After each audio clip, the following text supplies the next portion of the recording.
பெருமான் எப்படி ஒரு உயர்ந்தவராக இருக்க முடியும், இவர் மட்டும் இவருக்கு ஞானம் இவருக்கு தான் கிடைச்சது அப்படின்னு எப்படி நம்ம ஒத்துக்கொள்றது? பல பாடல்கள் அப்படிதான் சொல்லி வந்தாலும் ஆரம்பத்தில் அது விளங்குவதற்கு சங்கட்டமா இருந்தது, ஏற்றுக்கொள்ள முடியாமல் இருந்தது. இவருக்கு மட்டும்தான் கிடைத்தது, நானே அடைந்தேன் என்று பல இடத்துல குறிப்பிடுறதுனால இது ஒரு பெரிய சர்ச்சையான ஒரு விவாதமாக இருந்தது. ஆனா அதுக்கு எங்கேயுமே விடை யாருனாலும் திருப்திப்படுத்தக்கூடிய அளவுக்கு எனக்கு அந்த விடை கிடைக்கல.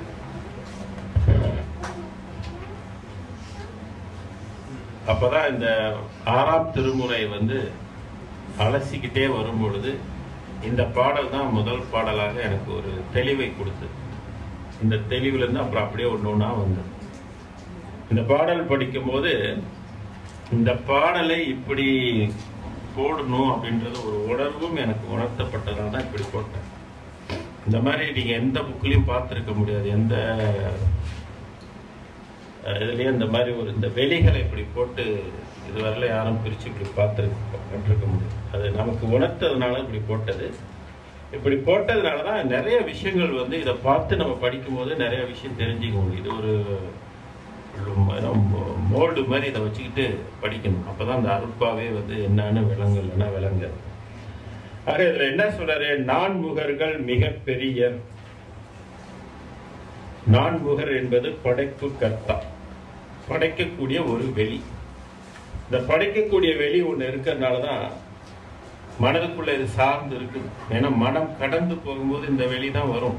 முதல்ல இந்த வெளிதான் பிரம்ம வெளிதான் வரும். மாய வெளியெல்லாம் கடந்த பிற்பாடு இந்த வெளி வந்துடும்.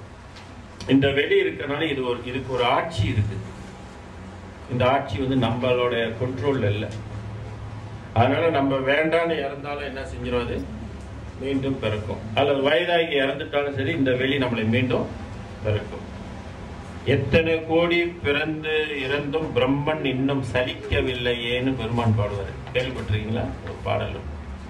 எத்தனையோ கோடி ஜென்மங்கள் எடுத்தா கூட இது சலிப்பு அடையுமா அப்படின்னா சலிக்காது. அது பாட்டுக்கு அது வேலையை அது செஞ்சுக்கிட்டு இருக்கும். ஏன்னாக்க இதுக்குள்ள சக்தி எங்க இருந்து வருதுன்னாக்க இந்த விஷ்ணுவோட சக்தியில இருந்து இது இயங்கி, அல்லது இந்த வெளிக்கு உள் அருட்பெரும் ஜோதி இருந்து இவரை நடத்தி கொண்டிருக்கு. ஆனா இவருக்கு தெரியாது, இவரை அருட்பெரும் ஜோதி ஆண்டவர் தான் நடத்துறாரு அப்படின்னு இவருக்கு தெரியாது. இவருக்கு தெரியாது நம்மளை விட விஷ்ணு தான் பெரியவர் அப்படின்னு இவருக்கும் தெரியாது. இந்த வெளியில இருக்கிறவங்க என்ன நினைச்சிட்டு இருப்பாங்க, இவரு மட்டும்தான் பெரியது. இந்த வெளிக்கு ஆணவ மலம் உண்டு. அதுதான் ஈகோ. பிரம்மா விஷ்ணு ரெண்டு பேரும் சண்டை போட்டுக்குவாங்க. என்ன சண்டை போட்டுக்குவாங்க? நீ பெரியவனா நான் பெரியவனா அப்படின்னு கதையெல்லாம் இருக்குல்ல. அப்ப ரெண்டு பேரும் பெரியவனா என்பதற்கு இவர் வருவார். பராபரையிலிருந்து சிவபெருமா வருவார். என்னோட அடிமுடியை யாரு தொடுறீங்களோ அவங்கதான் பெரியவங்க. பாப்பம் தொட முடியுமானா ரெண்டு பேருமே தொட முடியாது, கண்டு போட முடியாது. அப்பதான் அவங்க கொஞ்சம் சரண்டர் ஆகுவாங்க. இருந்தாலும் அதுல என்ன காட்ட வராங்க, என்ன சொல்ல வராங்க அப்படின்னா இந்த வெளிகளுக்கு ஆணவம். அப்ப இந்த வெளிக்கு ஆணவம் இருக்குமா? இருக்காது. அதனாலதான் இந்த வெளி ஆசி பெற்றுன்னு பாருங்க, உடனே எல்லாருக்கும் என்ன ஏறிடும். இந்த வெளி ஆசி பிரம்மா வரம் கொடுத்துட்டாரு, அதுல விஷ்ணு வரம் கொடுத்துட்டாருன்னு வைங்க, உடனே இவங்களுக்குலாம் என்ன வந்துடும்? வரம் பெற்றவங்களுக்கு தான் ஆணவம் வந்துடும். ஆணவம் திருப்பி யாரை டெஸ்ட் பண்ணுவாங்க? அவங்களே டெஸ்ட் பண்ண போவாங்க, அவங்களுக்கே கேடு விளைவிப்பாங்க. அது ஏன்னா அந்த ஆணவத்தினுடைய அந்த இயல்பு. அப்ப அசுத்த வெளி, இதுலயும் அசுத்தங்கள் இருக்குது. சுத்த வெளியாக அதை எடுத்துக்கொள்ள முடியாது. அதனால பிரம்ம இருந்தாலும் இவருக்கு ரொம்ப கோயில் கிடையாது, வழிபடுறதுக்கு கோயில் கிடையாது. அதுக்கு என்ன காரணம்னாக்க நம்ம பிறக்க கூடாது. பிறக்கிறது அது அறிவுடைமை இல்லை. பிறவா வரம் பெறவுதான், அதான் இன்டெலிஜென்ஸ். 6வது அறிவு அதுக்குரிய. அதனால இவரை நம்ம வழிபடுறது என்பது கிடையாது.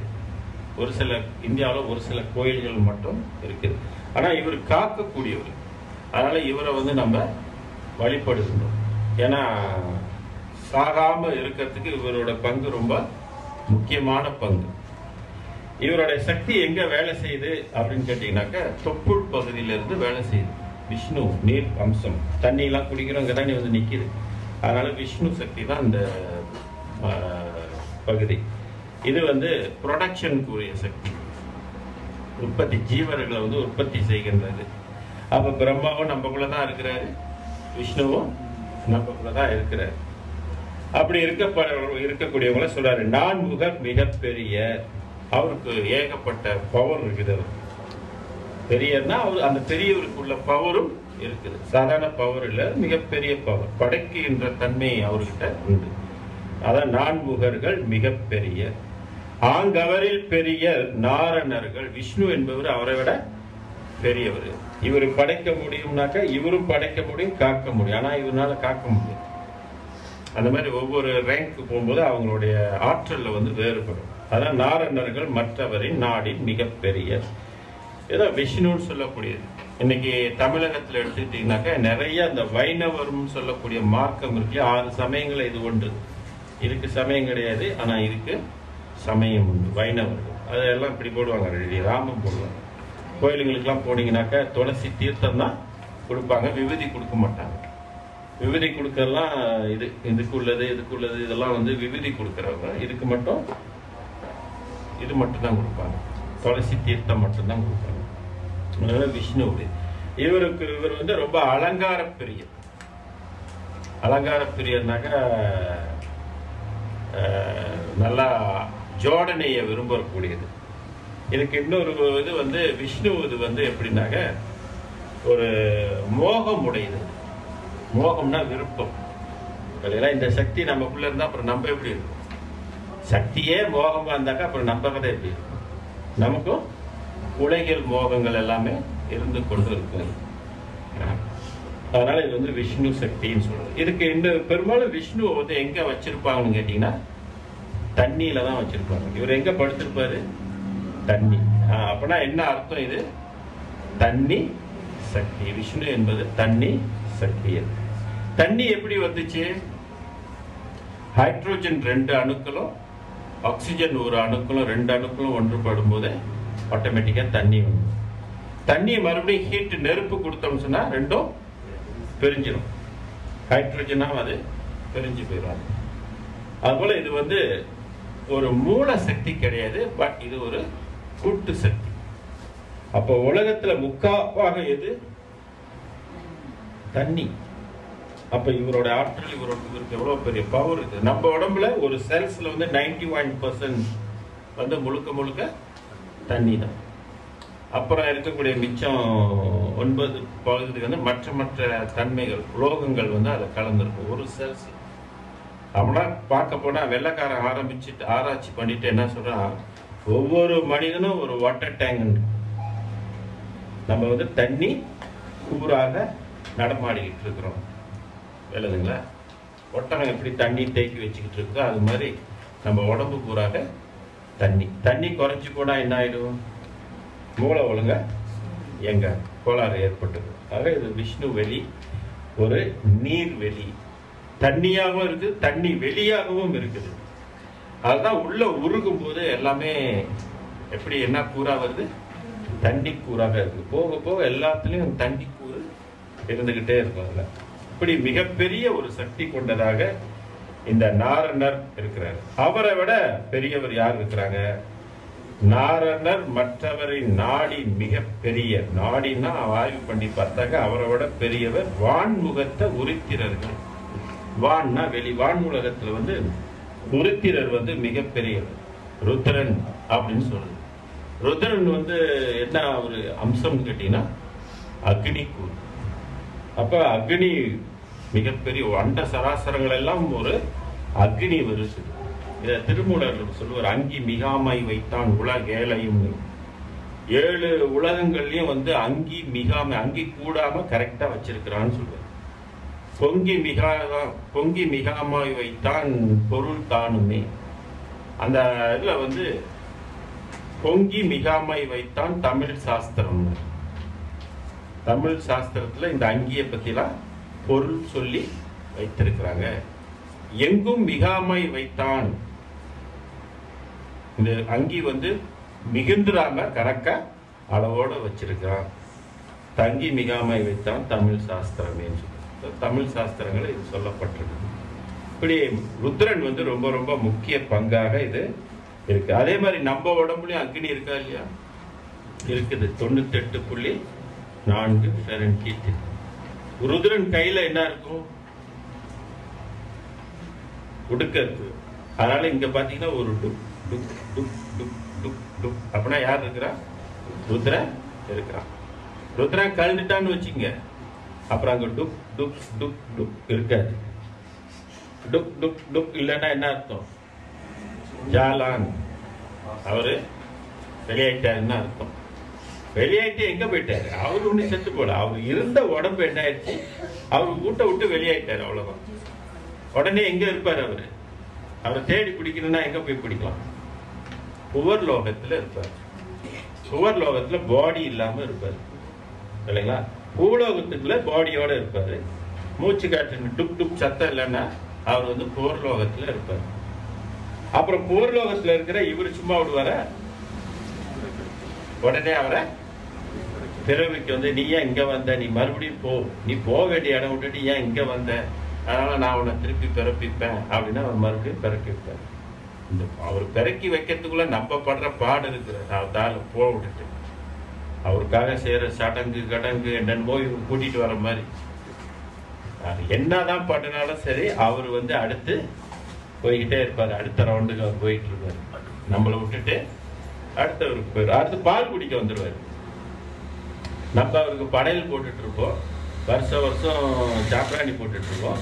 அவர் இன்னொரு இடத்துல என்ன சாப்பிட்டு இருப்பாரு? பால் குடிச்சிட்டு இருப்பாரு. அப்புறம் கொஞ்ச நாள் கழிச்சு இன்னும் நான் இந்த சாம்பிராணி போட்டிருப்போம், அவர் கெண்டாக்கடன் போயிட்டு இருப்பாரு இல்லைங்களா? அப்புறம் இன்னும் கொஞ்சம் நம்ம சாம்பிராணி போட்டிருப்போம், அவர் கேர்ள் ஃப்ரெண்ட் தேடிட்டு இருப்பாரு. அப்புறம் இன்னும் கொஞ்ச நாள் நம்ம சாம்பிராணி போட்டிருப்போம், அவர் வந்து பிள்ளையெல்லாம் பார்த்துட்டு அவர் ஃபேமிலியோட இருப்பார். இதுதான் நம்ம கதி. இப்படிதான் நம்ம பண்ணிக்கிட்டே இருக்கிறோம். இதுதான் பெருமான் சொன்னாரு, இதெல்லாம் வேண்டாம், அந்த ஆன்மாவுக்காக பிரார்த்தனை பண்ணிங்க, இல்லைனாக்க சாப்பாடு போடுங்க, அது உங்களுக்கும் புண்ணியமா இருக்கும், அந்த ஆன்மாவுக்கும் புண்ணியமா இருக்கும்னு சொன்னார். ஆக உருத்திரர் என்பவர் மிக மிக 3 சக்தியை விட இருப்பவர். அப்பனா அவர் படைக்கவும் முடியும், காக்கவும் முடியும். இன்னொரு வேலை வந்து அழிக்கிறது அவருடைய வேலை. ருத்ரன் வந்து அழிக்கிறது. அதனாலதான் இவர் மேல இருக்கிறவர் இவர் அழிக்கிற வேலை இவர் செய்யறது இல்லை. ஏன்னா அந்த வேலையை யார்கிட்ட கொடுத்துட்டாரு? ருத்ரன் கிட்ட கொடுத்துட்டாரு. அப்ப ருத்ரன் என்ன பண்ணிடுவாரு? அழிச்சிருவாரு. அப்ப நம்ம உடம்புல அக்னி இருந்தால் நமக்கு நிச்சயமாக மரணம் உண்டு. அப்போ இன்னொரு உடம்பு எடுத்து கடவுளுடைய அருள் கொண்டு இன்னொரு உடம்பு எடுத்தா இந்த அக்னிக்கு அங்க வேலை இல்லை. அதனாலதான் இதை வந்து அகஸ்தியருடைய ஒரு பாடல்ல கூட இதை வந்து சொல்வாரு. இந்த பஞ்சபூதங்கள் வந்து சேர்ந்தாக்க இந்த உடம்பு வந்து அழிந்து போயிடும் அப்படின்னு சொல்றாரு. என்றும் இரவாது தேகம் தானும் நளினமும் இரவாது தேகம் சென்றவர்கள் பெற்ற பேர் ஞானியாகும், இல்லறமும் துறவரும் இதுவேயாகும், என்றைக்கும் இரவார் 3 எழுத்தை கண்டார், எப்போதும் மறவாமல் மௌனம் தானேன்னு ஒரு பாடல். வென்றார்கள் ஐம்புலனே அப்பா கேளு. யாரெல்லாம் ஐம்புலனை வென்று விருத்தாந்தம் வாயுடன் அனல் சேராது. அந்த உடம்புல வந்து யாரு புலனை வென்றுட்டாங்களோ அவங்க உடம்புல வந்து வாயுவும் அனலும் சேராதுன்னு. தன்னுடலும் இறந்து போம் அதுகள் சேர்ந்தால், அது ரெண்டும் சேர்ந்துச்சுன்னா இறந்து போம் அதுகள் சேர்ந்தால் நளினமுடன் இரவாது தேகம் தானும். அது கலக்கலனாக்க இரவாது தேகம். சென்றவர்கள் பெற்ற பேர் ஞானியாகும். இதெல்லாம் யாரு பெற்று உடம்பை பெற்று போனாங்களோ அவங்கெல்லாம் ஞானியம். இல்லறமும் துறவரமும் இதுவே ஆகும். இதுக்கு பேர் தான் இல்லறம், இதுக்கு பேர் தான் துறவரம். சில பேர் இல்லறம் என்பதற்கு மனைவி மக்களோடலாம் வாழ்ந்தா இல்லறம் அப்படின்னு நம்ம எடுத்துக்கிட்டோம். மனைவி மக்கள்லாம் இல்லைன்னா அது துறவரம் அப்படின்னு நம்ம எடுத்துக்கிட்டோம். இவர் என்ன சொல்றாரு? சென்றவர்கள் பெற்ற பேர் ஞானியாகும், இல்லறமும் துறவரும் இதுவே ஆகும். அவங்க பார்வையில எது இல்லறம் எது துறவரம், நம்ம பார்வையில எது இல்லறம் எது துறவரம், வேறு கருத்துக்கள் வந்து வேறு. இதைதான் ஔவையார் சொல்றாங்க, இல்லறம் அல்லது நல்லறம் அன்று. அப்ப என்ன அர்த்தம்? ஒளி உடம்பு இல்லாம வாழ்றது வந்து நல்லது இல்லை, பூத உடம்புல இருந்தா அது கெட்டதுன்னு சொல்றதுதானே அதனுடைய அர்த்தம்.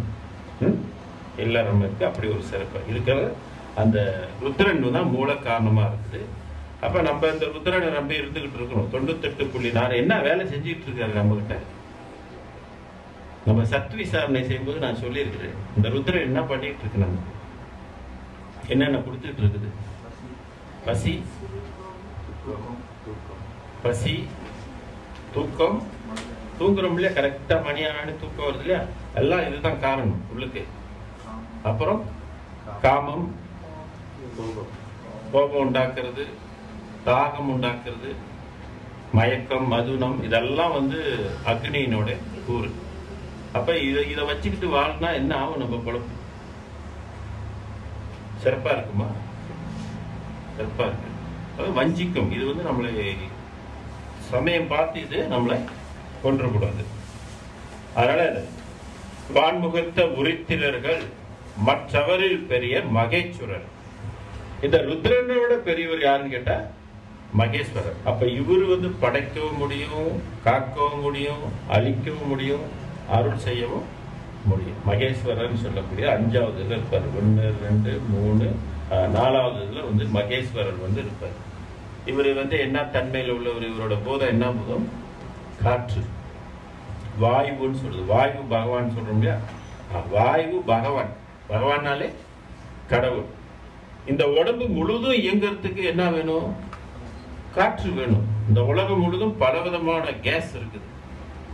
கேஸ் இல்லைன்னா ஒண்ணும் இல்லை. அப்ப இந்த பிராண வாயுவாக இருந்து மகேஸ்வரன் சொல்லக்கூடியது வந்து காற்றாக இருந்து ஆதாரமாக இருந்து இந்த 2 சுவாசத்தின் வழியா உள்ளுக்கு போறதுனால ஈரல்ல போய் இது நிறையறதுனால நுரையீரல்ல நினைஞ்சு இது வந்து என்ன செய்யல 10 விதமான கேஸுங்களை உண்டாக்கி தச வாயுகளை உண்டாக்கி இந்த உடம்பு வந்து இயக்கி கொண்டு இருக்கு.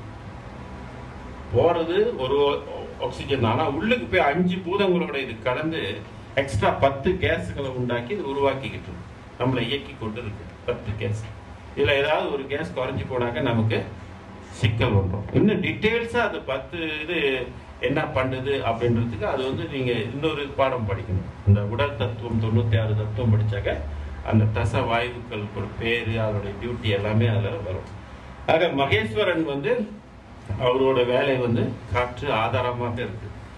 இவர் இருக்கிறனால தான் நடக்கிறோம், இவர் உள்ளுக்கிறனால தான் படுக்கிறோம், இவர் இருக்கிறனால தான் எழுந்திருக்கிறோம் இல்லைங்களா. இப்ப இவர் நின்று போயிட்டாருன்னு வச்சுங்க, அந்த உடம்பு படுக்கவும் முடியாது, ஒண்ணுமே அசைய முடியாது, அப்படியே கிடக்கும். கிடந்து இருந்து வீங்கி என்ன செய்யும்? அந்த வீங்கிறது கூட இதுல ஒரு வாயு தான். அதுக்கு வந்து தனஞ்சன் என்ற ஒரு வாயு. இந்த தனஞ்சன் வாயு தான் உடம்பு என்ன செய்யும்? வீங்க வச்சு வெடிக்க வைக்கும். இதெல்லாம் காற்றுங்களுடைய தன்மை. அப்ப இந்த உடம்பு வந்து முழுக்க முழுக்க காற்று தத்துவம். அப்ப முதல்ல என்ன சொல்றாரு?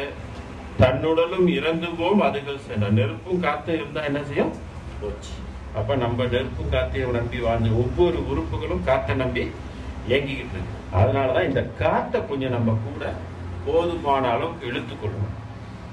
இப்ப சில பேர் வாழ்ந்துகிட்டு இருப்பாங்க, சாதாரண மெதுவா அந்த காத்து ஓடிட்டு கொஞ்சம் தான் காத்து கிடைக்கும். அப்ப இந்த உடம்புக்கு வந்து காத்து பத்தாது, இலவசமா தானே கிடைக்குது.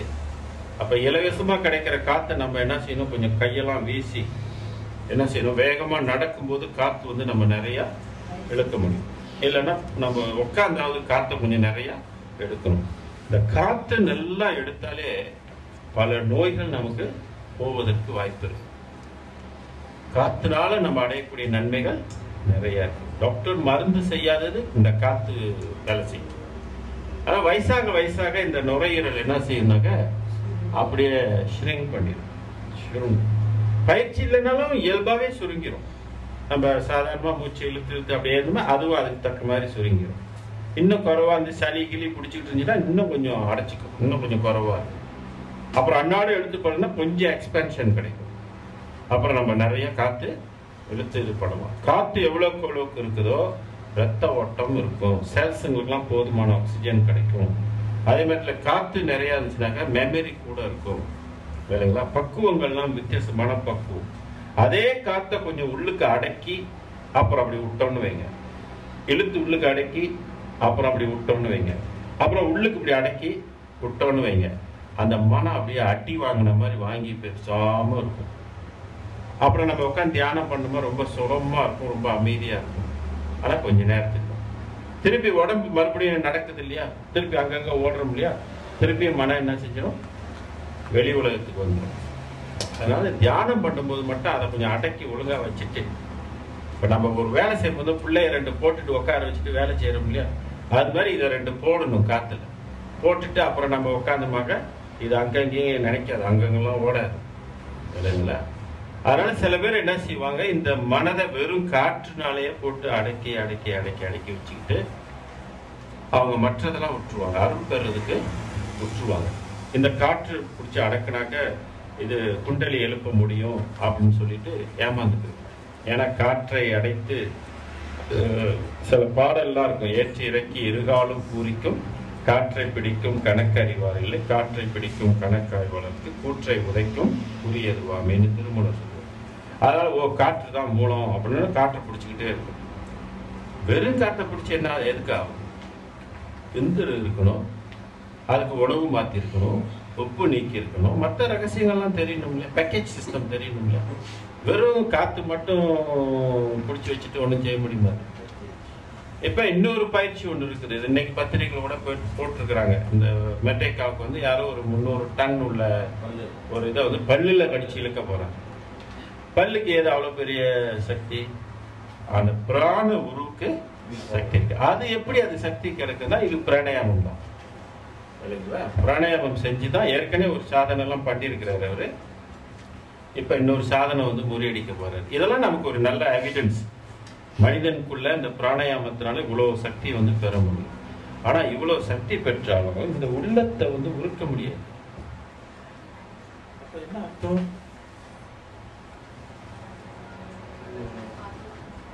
இந்த உள்ளத்தை உருக்க முடியுமா. ஒரு 300 டன்னு 30 டன்னு உள்ள ட்ரெயினை இழுக்கிறாங்கன்னும் போது இதை ஏன் வந்து உடைக்க முடியல அந்த சக்தியை கொண்டு. அப்ப இதுக்குன்னு அவ்வளவு பவர் இருக்கும், புரியுதுங்களா. ஒரு பெரிய போயிங் 747 இழுக்கிறாங்க, ஆனா இந்த உள்ளத்தை உடைக்க முடியாது. சரி, இவ்வளவு சக்தி உள்ளவங்களுக்கு கர்மா பயந்து ஓடுமா. சரி, இவ்வளவு சக்தி உள்ளவங்க மரணமில்லா பெருவாழ் வாழ்வாங்க. ஒரு எடிஸ் கொசு போட்டுச்சுட்டு ஒரு ஊசி வந்துட்டு என்ன ஆளுக்கு அப்புறம் தண்ணி தான் ஏற்படும். ஆனா இது ஒரு உலகில் ஒரு வித்த மாதிரி கட்டி என்ன கிடைக்கும், வேர்ல்ட் கின்னஸ் ரெக்கார்ட்ல வந்து ஒரு புகழ் கிடைக்கும், ஒரு பேரு கிடைக்கும், அவ்வளவுதான். கொசு போட்டா அப்பதான் தெரியும் கின்னஸ் ரெக்கார்ட்லாம் என்ன ஆகுது அப்படின்றது, அப்புறம் தான் தெரியும். இதெல்லாம் நம்ம தெரிஞ்சுக்கணும். ஏன்னா சில பேர் வியந்து போயிடுவோம், அதை பத்தி அவர் குண்டலி சக்தின்னு நினைப்பாரு. அதெல்லாம் கிடையாது, இதெல்லாம் குண்டலி சக்தி எல்லாம் ஒன்றும் கிடையாது. பிராண உருவை பிராணாயாமத்தின் மூலம் வசப்படுத்தும் போது அந்த உரு வலிமை பெற்றிருக்கும். அப்ப அந்த உருவ பல்லில கடிச்சு இழுத்தாங்க, அது அந்த இதோட கான்சென்ட்ரேஷனோட இழுக்கும்போது அந்த உடம்புனோட வேகத்துல என்ன செய்யலாங்க, அதை இழுத்தாக்க அதுக்கு அவ்வளவு பவர் இருக்கு அந்த உடம்பு. அதுக்கு அந்த உடம்புக்கே அவர் பவர் இருந்துச்சுனாக்க இந்த பெருவெளி உடம்புக்கு இன்னும் என்ன மாதிரி பவர் இருக்கும் யோசனை பண்ணிப்பாரு. இல்ல இந்த பராபரை உடம்புக்கு என்ன மாதிரி பவர், இல்ல இந்த விஷ்ணு வெளிக்கு இன்னும் என்ன மாதிரி பவர் இருக்கும். சாதாரணமா நம்ம இழுக்கிற காத்துக்கே இந்த உடம்புக்கு இந்த பவர் இருக்குனாக்கா இவங்களுக்கு எல்லாம் என்ன மாதிரி பவர் இருக்கும். இவங்கெல்லாம் பூன்னு ஊதுனாக்கா எல்லாம் பறந்து போயிடும். இழுக்க வேண்டியதெல்லாம் அங்கெல்லாம் ஒண்ணும் இல்லை. எவ்வளவு தூரம் போகணும்னு பூன்னு ஊதுனாங்கன்னா அந்த இடத்துல போய் அது நிற்கும். அதான் பாம்பாட்டி சித்தனோட இதுல சொல்லுவாங்க, 7 மலையும் குடித்து ஏப்பம் விடுவோம் சொல்லுவாங்க. இந்த இவ்வளவு பவர் உள்ள போய் 7 கடலை குடியா என்ன குடிக்க முடியுமா, 2 கிளாஸ் தண்ணி குடிச்சாலே கொடுக்க முடியுமான்னு தெரியல. அதுக்கு மேல அவங்க 7 கடலையும் குடிச்சு ஏற்படுவோம்னாக்கா அப்ப அந்த ஆற்றல் எப்பேற்பட்ட ஆற்றலா இருக்கும். வானத்தை இழுத்து வெள்ளாக வளைத்து விடுவோம். நீ என்ன அவ்வளவு தூரமா இருக்கு, கிட்ட வானம் இழுத்துருவாங்க. அவ்வளவு பெரிய ஆற்றல் இருக்குது. இது இந்த பராபரைக்கு இந்த போடு போடும். அப்ப பெருவெளி என்ன போடு போடுவாங்க, இதெல்லாம் நம்ம வந்து தெரிஞ்சுக்கணும். அதான் மகேஸ்வரர்கள் மற்றவரில் பெரிய மகேஸ்வரர்கள், சதாசிவர்கள் மற்றவரில் பெரியர். இவரை விட பெரியவர் யாருன்னு கேட்டா சதாசிவ வெளி. இதெல்லாம் வந்து சிவன் அப்படின்னு நம்ம சொல்றது உண்டு, சதாசிவர்கள் அப்படின்னு சொல்றது. அவரை விட பெரிய இவங்கெல்லாம் வந்து சமய தெய்வங்களா ஆயிட்டாங்க இல்லைங்களா. 6 சமயத்துக்குரிய தெய்வங்களாக நம்மளோட இதுல உண்டு. மீன்முகத்த விந்ததனில் பெரிது, அதனில் நாதம் பெரிது, மிக பெரிது என்றது. விந்து என்பது இதை சதாசிவ வெளியே கடக்கும் போது விந்து வெளி அப்படின்னு. விந்துக்கு இன்னொரு பேர் வந்து ஒளி வெளின்னு அர்த்தம். ஓகே, அப்ப அந்த விந்து வந்து மிக பெரிது, அதனில் நாதம் மிக பெரிது. இதை விட நாதம் வந்து பெரிது. இடையில இன்னொன்னு பெருசு இருக்குது. அது என்னன்னாக்க பர விந்து. அது வந்து எத்தனாவது வெளினா இங்க இருந்து 7வது வெளி. இந்த 7 வெளிகளை தான் வந்து மற்ற வேதங்கள் எல்லாம் சொல்லப்பட்டிருக்கு. 7 உலகம்னு சொல்றாங்களே, 7 வெளிகள் எல்லாம் பரவிந்தோட. அப்ப பரவிந்து வந்து கண்டிப்பா ஒளி தானே. அப்ப ஒளிக்குள் ஒளியாக இருக்கும். இன்னும் சொல்ல போனா எல்லாமே ஒளிதான், எல்லாமே வெளிதான், ஏற்றுமை தான். இங்க இருள் இருக்கிறது எங்க? நம்ம உலகம் தான். இங்க இருக்கிற உலகம் தான். இப்ப சூரியன் இருந்தாதான் வெளிச்சம், சூரியன் இல்லைன்னா எல்லாம் இருள் தான். அப்ப நம்ம உள்ளமும் உள்ளுக்கு எப்படி இருக்குன்னா இருளா தான் இருக்கு, ஒளியாக இல்லை. அப்படி படிச்சிருக்கிறார் கடவுள். மட்டமான இடத்துல கொண்டாந்து போட்டு நீங்க இருள கடை, இருள்ல இருந்து நீங்க கடவுளை கும்பிட்டு வேணுமா, நீ ஒளி பெரு, உனக்கு இல்லைன்னு யாரும் சொல்லல அப்படின்னு வச்சிருக்கிறார். ஆனா இதுல வந்து பூந்துட்டு இதுல இருந்து தப்பிக்கிறதுக்கு மனுஷனுக்கு என்ன ஆயிருது? காலம் பல கோடி ஆண்டுகள் ஆயிடுது. இந்த உண்மை தெரியறது இப்படியா, நம்ம இங்க இருந்து வந்திருக்கிறோமா அப்படின்னு தெரியறதுக்கே பல கோடி ஆண்டுகள் ஆயிடும். அந்த அறிவு வந்து கிடைப்பதில்லை. அதனால மிகப்பெரியது பறை. இந்ததனில் பெரிததனில் நாதம் மிக பெரிது, பறை அதனில் மிக பெரியல் சொல்ல. பறை என்று சொல்லக்கூடியது பரநாதத்துக்கு அங்கிட்டு வந்து பறை அப்படின்ற ஒன்று இருக்குது. அவளின் ஆண்முகத்தில் பரம்பரை தான் பெரிது. அதுக்கு மேல என்ன பெருசா இருக்குது? பரம்பரம் என்று சொல்லக்கூடிய வெளி. இந்த பரம்பரத்துக்குள்ள நிறைய பரம்பரை இருக்கு. பரம்பராப்பரமே, பரம்பராப்பரமே, பரம்பராப்பரமேன்னா என்னமோ நிறைய பரம்னு இல்லையா? அந்த பரத்துக்குள்ள நிறைய பிரிவுகள் வந்து அதில் அடங்கிடுவோம். அடுத்து பறை அதனில் மிகப்பெரிய, அவளின் ஆண்முகத்தில் பரம்பரம் தான் பெரிது, அதனில் பெரிதாய் ஆடுகின்ற சேவடி யார் அறிவார்கான் தோழி. அதுக்கும் மேலையும் திருவடி இருக்குது. அந்த திருவடியை யார் அறிவார்கான் தோழி. அப்ப அதுக்கு மேல என்ன இருக்குதுன்னு கேட்டீங்கன்னா, பரம்பரத்துக்கு மேல பராபரை என்பது இருக்கு. பராபரைக்கு மேல என்ன இருக்குது? பெருவெளி இருக்குது. அதான் பெருவெளி தான் கேட்கிறாரு.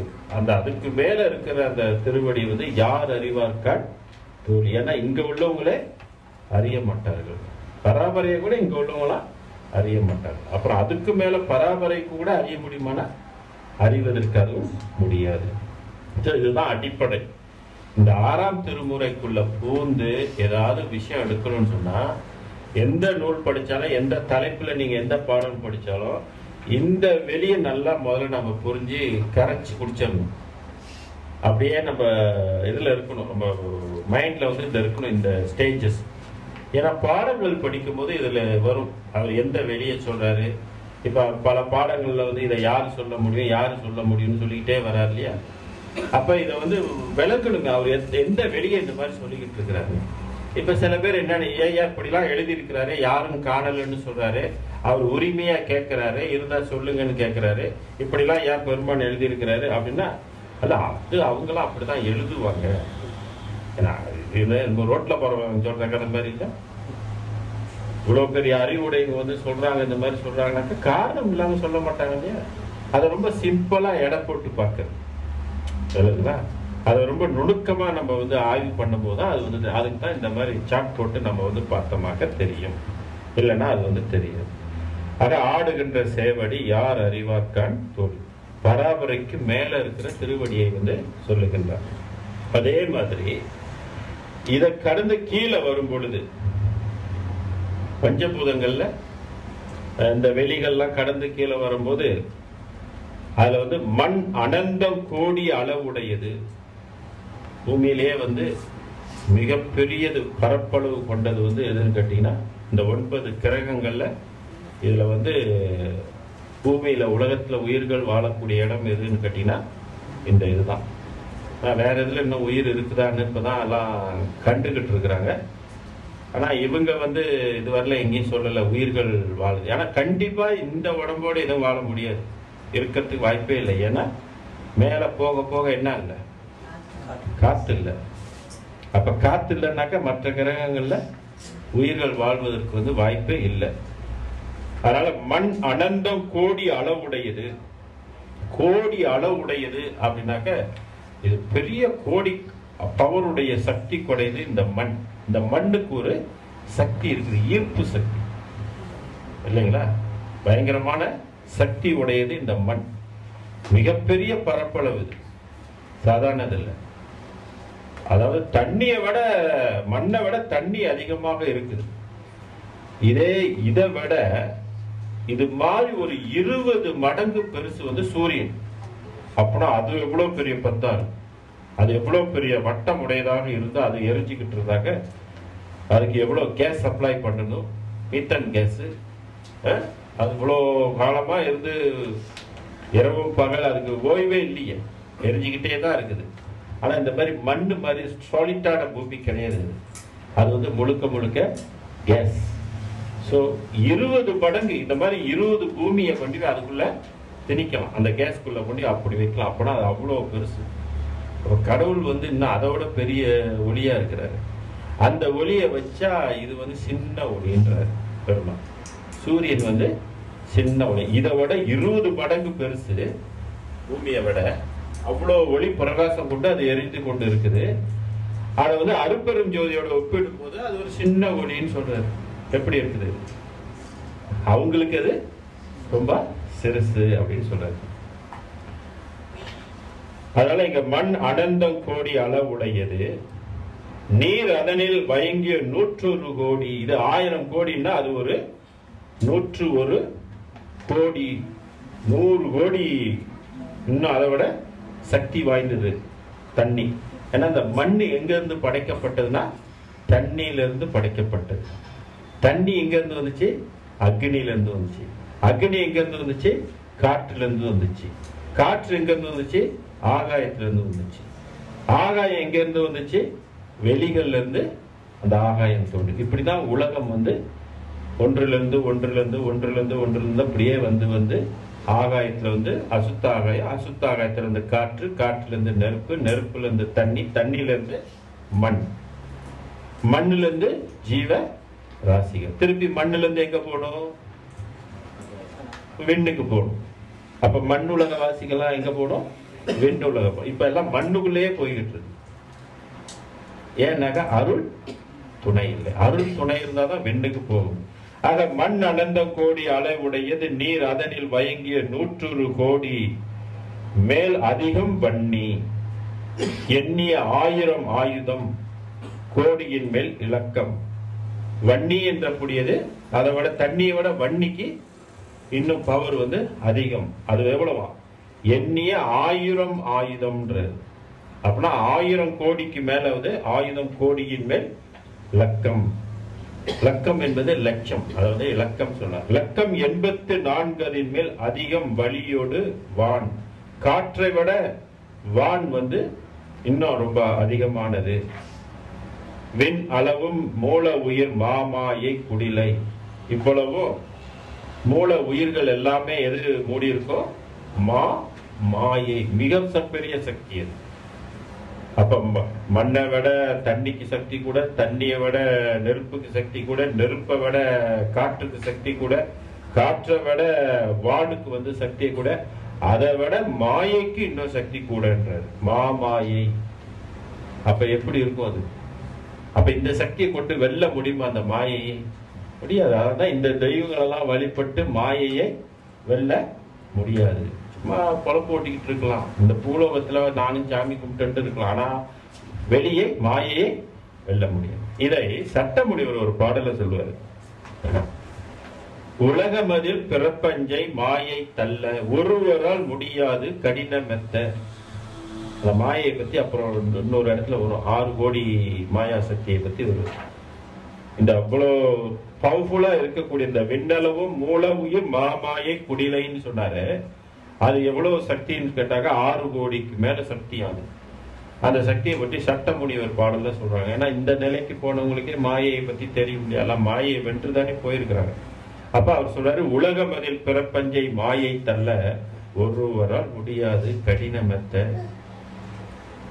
ஒருவரால் ஒரு ஆள் கூட முடியாதான் அந்த மாயை வெல்வதற்கு. கடினமெத்த பல கலைகள் வேதமோடு சாஸ்திரங்கள் ஏதேனும் கற்றாலும் தான். சாஸ்திரங்களை படிச்சாலும் சரி, வேதத்தை படிச்சாலும் சரி, நலம் இடர்கள் வருவதையும் தள்ள போமோனர். என்னதான் படிச்சு வச்சிருந்தாலும் நம்ம அப்பப்ப நமக்கு என்ன கொடுக்கும்? நல்வினை தீவினை நம்மள ஊட்டும். தடுக்க போமோன்னு கேட்கிறாரு. நல்வினையும் தீவினையும் வரும், நலம் இடர்கள், நலமும் வரும் இடர்களும் வரும். பாவ புண்ணியத்தை தடுக்க போமோ, இதை தடுக்க முடியுமா அப்படின்னு கேட்கிறாரு.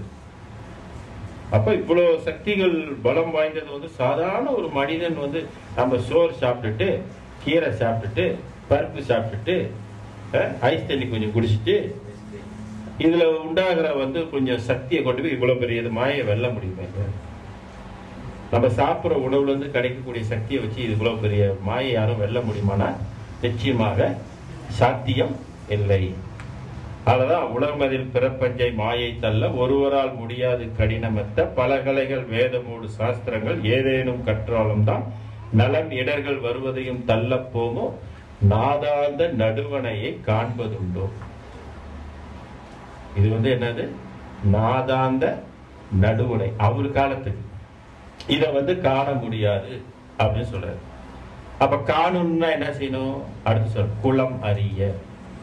குலம்னா இந்த குலமாக நீ அறிந்து கொள்வதற்கு, நீ இதுக்குரியவன் என்பதை நீ தெரிந்து கொள்வதற்கு குலம் அறிய சுக்கிலத்தில் கலந்து கொள்ள.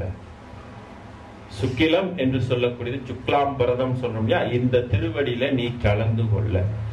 குருமுனியின் திருவடியை பேணுவேனேன். குருமுடின்னு யாரு? அகத்தியர். குருமுனியை திருவடியை பூணுவேன். பூணுதல் என்பது வணங்குவேனே.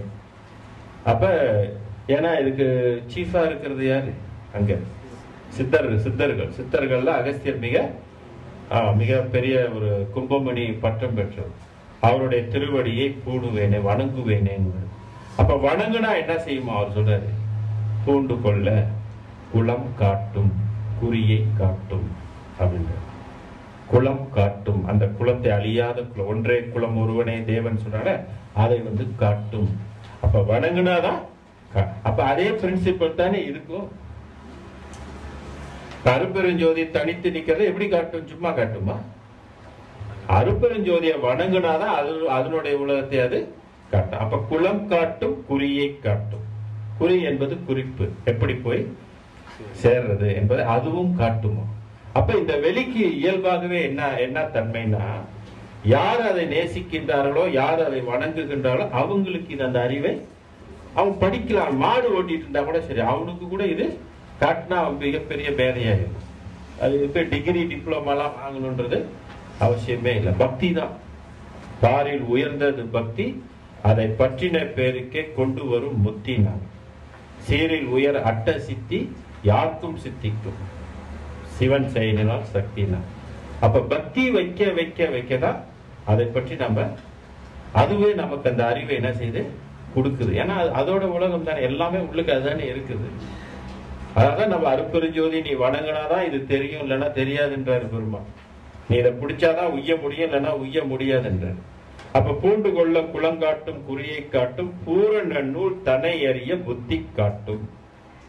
இங்கே புத்தி இருக்குது, மனம் புத்தி சித்தம் ஆகா. இதுக்கு தெரியாது அதை காட்டுறதுக்கு. அதை வணங்குறவாக அதுக்கு புத்தி இருக்குது, அது நமக்கு காட்டும். அந்த புத்தி தான் நமக்கு வேணும்.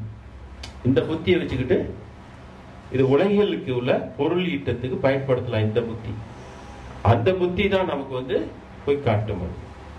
அப்ப பூரண நூல் தனை அறிய. பூரணம் என்பது நம்மளுடைய முழுமை, நம்மளோட ஒரிஜினல் தன்மையை இந்த நிலைக்கு உரிய பூரணத்தை பாருங்க. பூரணம்னு அப்பயே சொல்லி இருக்கிறாங்க. ஆனா இப்ப அது சொல்ல முடியாது, இது பூரணம் அல்ல, முழுமை அல்ல. இது அங்க போனாதான் பூரணம். அப்ப பூரண நூல் தனை அறிய புத்தி காட்டும். புத்தி காட்டினே அடுத்து என்ன செய்யும்? ஆண்டு கொள்ளும் பூரணம் தான் தனக்கு தானே. நமக்குள்ளே அது என்ன செய்யும்? ஆண்டு கொள்ளும். ஆண்டுன்னா என்னது? ஆட்சி. கொக்க உங்களை பிடிச்சிக்கும். நீங்க அதை நினைச்சுக்கிட்டு அண்ணாங்க இருந்துகிட்டீங்களா, அது உங்களை பிடிச்சிக்கும். பிடிச்சிட்டா நல்லது தானே.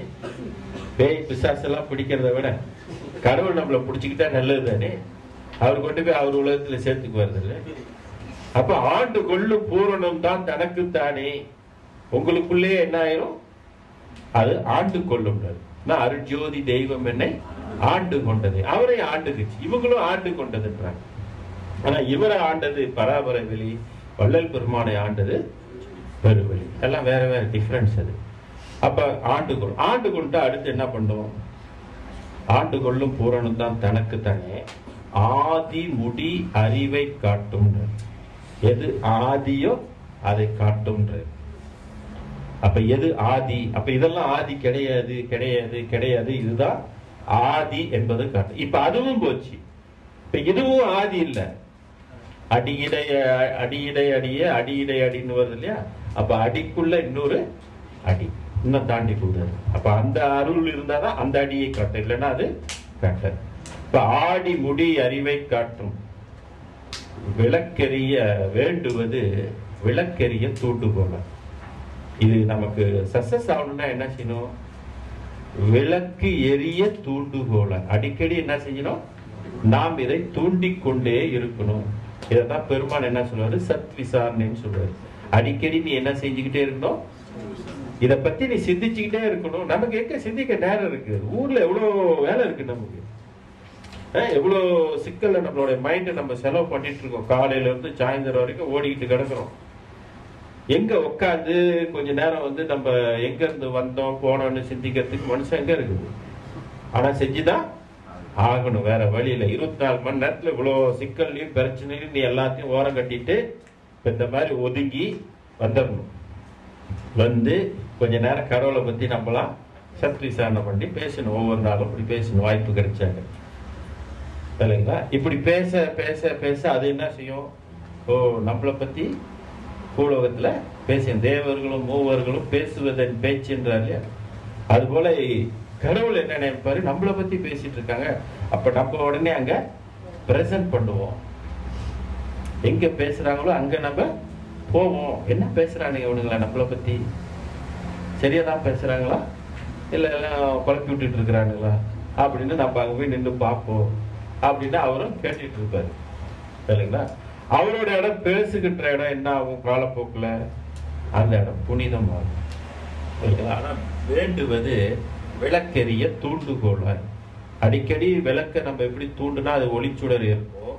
நீ அடிக்கடி உன்னை இந்த கடவுளை பற்றி நீ தூண்டிக்கிட்டே இரு. அதனால கேள்வி எழுப்பிட்டு இரு, படிச்சுக்கிட்டு இரு, பாடிக்கிட்டு இரு, இல்லாத எழுதிக்கிட்டு இரு, எதையாவது ஒண்ணு செஞ்சுக்கிட்டு இரு, விசாரணை பண்ணிக்கிட்டு அப்படின்னு சொல்றாரு. சொல்லிவிட்டு வேண்டுவது விளக்கரியாய் தூண்டுகோளாய் அடுத்த வரி சொல்றாரு, மாண்டிருந்து போகாதே மைந்தா கேளு. இவ்வளவும் எதுக்கு சொல்றாரு? செத்து போயிடாத அப்படின்னு. செத்து போயிடாதன்றதுக்கு தான் நான் இவ்வளவு சொல்றேன். மாண்டிருந்து போகாதே மைந்தா கேளு, மனம் இறந்த மகிமையனால் முக்தியாச்சின்னு. மனம் இறந்த, இப்ப என்ன இறந்துகிட்டு இருக்குது? உடம்பு இறந்துகிட்டு இருக்கு. பழசா போனதுனால, நோயா போனதுனால உடம்பு இறந்துகிட்டு இருக்கு. அவர் என்ன சொல்றாரு? மனம் இறந்த மகிமையினம். நம்ம ஆள் போயிட்டான்னு வயிற்றுலையும் தலையிலையும் அடிச்சுக்கிறோம். அவர் என்ன சொல்றாரு? மனம் இறந்து போட்டா மகிமைன்ற. அது ஒரு மிகப்பெரிய கலை. அதான் மரணத்தை தவிர்க்கிறது அது ஒரு மிகப்பெரிய கலை, அது ஒரு மகிமை அப்படின்னு சொல்றது. அப்ப மைண்டை எப்படி டெத் ஆக்குறது சாதாரண விஷயமா? அதுக்குள்ள ஒரு மைக்ரோ சிஸ்டத்தை வச்சு ஒரு பிக்ஸ் பண்ணி நம்மளை அனுப்பி விட்டாரு கடவுள். அதை ஆஃப் பண்றது யாரு கையிலயும் சாவி இல்லை. யாரு வச்சுக்கிட்டா? பராப்பறையில ஒரு சாவி இருக்குது, பெருவெளிக்கு ஒரு சாவி இருக்கு. புரியுதுங்களா? அப்ப பராபரை போறதுக்கு மனம் என்ன ஆயிடுச்சு? அவங்களுக்கு செத்து போச்சு. மனம் செத்து போச்சு, நிறைஞ்சு போச்சு. இல்லாம அதனுடைய ஆட்டம் அதனுடைய இயக்கம் எல்லாம் என்ன ஆயிடுச்சு? ஒடுங்கி போயிடுச்சு. மனம் இறந்து போச்சு.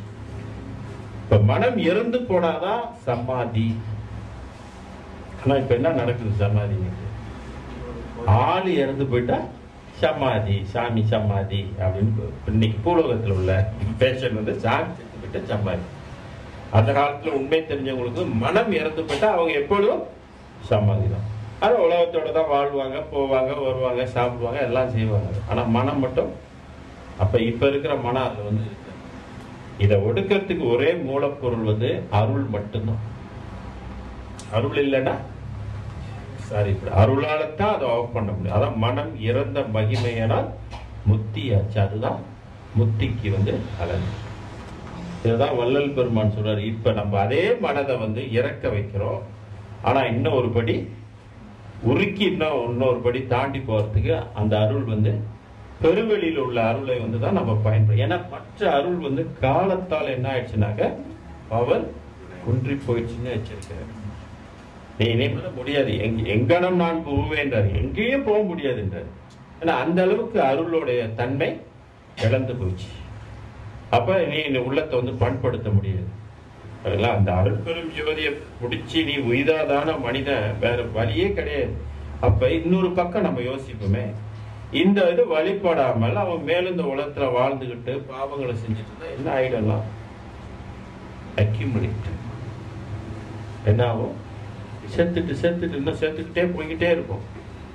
அப்ப என்ன ஆகும்? மீண்டும் மீண்டும் பிறக்கும் போது வாழ்க்கை எப்படி இருக்கும்?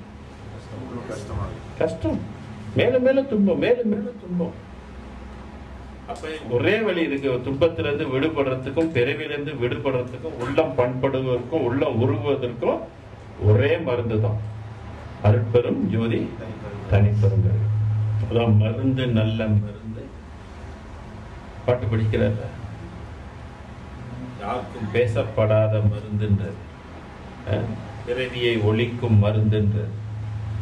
இப்ப இந்த மாதிரி இந்த அருளை வந்து இப்படிதான் நம்ம வந்து அன்றாடம் பற்றி கொள்ளணும். இந்த அருள் எந்த அடிப்படையில, இந்த அருளை காரியப்படுவதற்கு பிரணயாமம் முக்கியம். ஏன்னா மூலாதாரத்துல இருந்து தான் அதை எழுப்பணும். அதற்கு மேல இருக்கிற அருளை வந்து காற்று பயிற்சினால அதை எழுப்ப முடியாது. அது வந்து சிந்தனையும் ஜீவ இரக்கம், தயவு வந்து ரொம்ப முக்கியம். நீங்க வந்து எந்த அளவுக்கு தயவு வந்து இருக்குதோ அந்த அளவுக்கு வந்து உங்களுக்கு அருள் பெறுவதற்கு தகுதி வந்து. அதான் அந்த பயிற்சி செய்யும் போதெல்லாம், நம்ம தியானம் பண்ணும் போதெல்லாம் அந்த இரக்க சிந்தையை நம்ம வந்து உலகியல் மக்கள் எல்லாம் நினைச்சு மற்ற உயிர்களுக்காக நம்ம வந்து பிரார்த்தனை பண்ணிக்கிட்டாங்க. கடவுளுக்கு தெரியும், சரி இவருக்கு வந்து பொது நலத்தோட இவர் பிரார்த்தனை பண்றாரு அப்படின்னு நம்மளுடைய கோரிக்கைக்கு அது செவி சாய்த்து பலன் கிடைக்கிறதுக்கு வாய்ப்பாரு. அடுத்து வந்து அவருக்கு பிடித்தது ஒன்று என்னன்னாக்கா பசிப்பினி போக்குவதும் அவருக்கு ரொம்ப. பசிப்பினி போக்குறதெல்லாம் நம்பாலுன்னு சொல்வது இல்லைங்களா? ஸோ அந்த வகையில நம்ம முடிந்த அளவுக்கு நம்மனால் அல்லது நாம் பிறரை தூண்டியாவது என்ன செய்யணும்? தர்மத்தை செய்து கொள்ளும். இந்த புண்ணியங்கள் அடிப்படையில தான் இந்த அருளும் வந்து காரியப்படும். உங்களுக்கு ஒரு அறிவு இருக்குது அப்படின்றது என்னன்னு கேட்டீங்கன்னா,